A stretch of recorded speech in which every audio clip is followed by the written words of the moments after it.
ఇక వార్తల్లోని వివరాలు చూద్దాం. దేశంలో తొలి విడత పోలింగ్ కొనసాగుతూ ఉంది. ఇప్పటి వరకు పశ్చిమ బెంగాల్లో 15.9% ఓటింగ్ నమోదు కాగా, మధ్యప్రదేశ్లో 14.12%, త్రిపురలో 13.62%, మేఘాలయలో 12.96%, తమిళనాడులో 12.55%, ఉత్తరప్రదేశ్లో 12.22%గా పోలింగ్ నమోదైంది. తమిళనాడులో ఒకే విడతలో అన్ని స్థానాలకి పోలింగ్ జరుగుతూ ఉండటంతో పలువురు ప్రముఖులు ఇప్పటికే ఓటు హక్కు వినియోగించుకున్నారు. సాయంత్రం 6 గంటల వరకు క్యూ లైన్ లో ఉన్న వారికి ఓటు హక్కు వినియోగించుకునే అవకాశం కల్పించనున్నారు.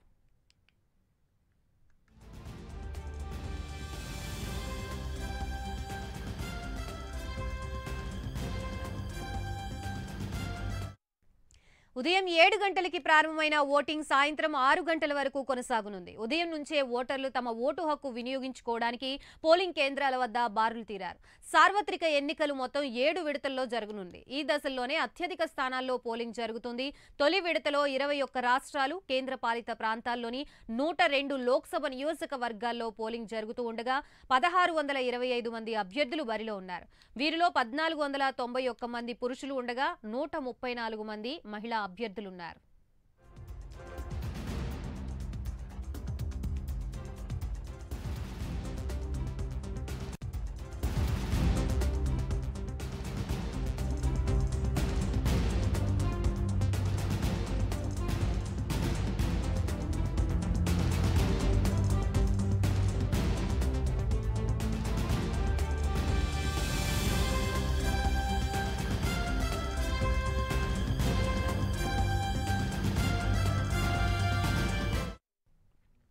దాదాపు 17 కోట్ల మంది ఓటర్లు వీరి భవితవ్యాన్ని తేల్చనున్నారు. ఈసారి 37 లక్షల మంది తొలిసారిగా తమ ఓటు హక్కును వినియోగించుకుంటున్నారు. 18 లక్షల మంది సిబ్బంది ఎన్నికల విధులు నిర్వహిస్తున్నారు. తొలి దశలో 8 మంది కేంద్ర మంత్రులు, ఓ మాజీ గవర్నర్ పోటీలో ఉన్నారు. లోక్సభ స్థానాలతో పాటు 2 రాష్ట్రాల అసెంబ్లీకి కూడా నేడే పోలింగ్ జరుగుతుంది. ఇక మావోయిస్టు ప్రభావిత ప్రాంతాల్లో అధికారులు కట్టుదిట్టమైన భద్రతా ఏర్పాట్లు చేశారు. పోలింగ్ సిబ్బందిని ప్రత్యేక వాహనాల్లో తరలించారు. కొన్ని చోట్ల హెలికాప్టర్ల సహాయంతో పోలింగ్ యంత్రాల్ని తరలించారు.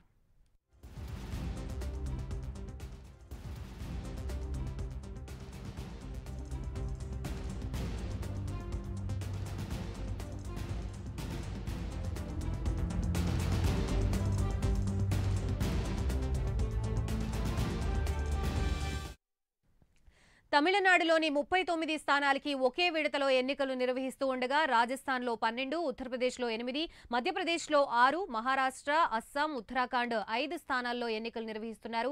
అంతేకాకుండా బీహార్లో 4, పశ్చిమ బెంగాల్లో 3, అరుణాచల్ ప్రదేశ్, మణిపూర్, మేఘాలయాల్లో 2 చొప్పున, ఛత్తీస్గఢ్, మిజోరాం, నాగాలాండ్, సిక్కిం, త్రిపుర, అండమాన్ నికోబార్, జమ్మూ కాశ్మీర్, లక్షద్వీప్, పుదుచ్చేరిలో 1 స్థానం ఎన్నికలు నిర్వహిస్తున్నారు.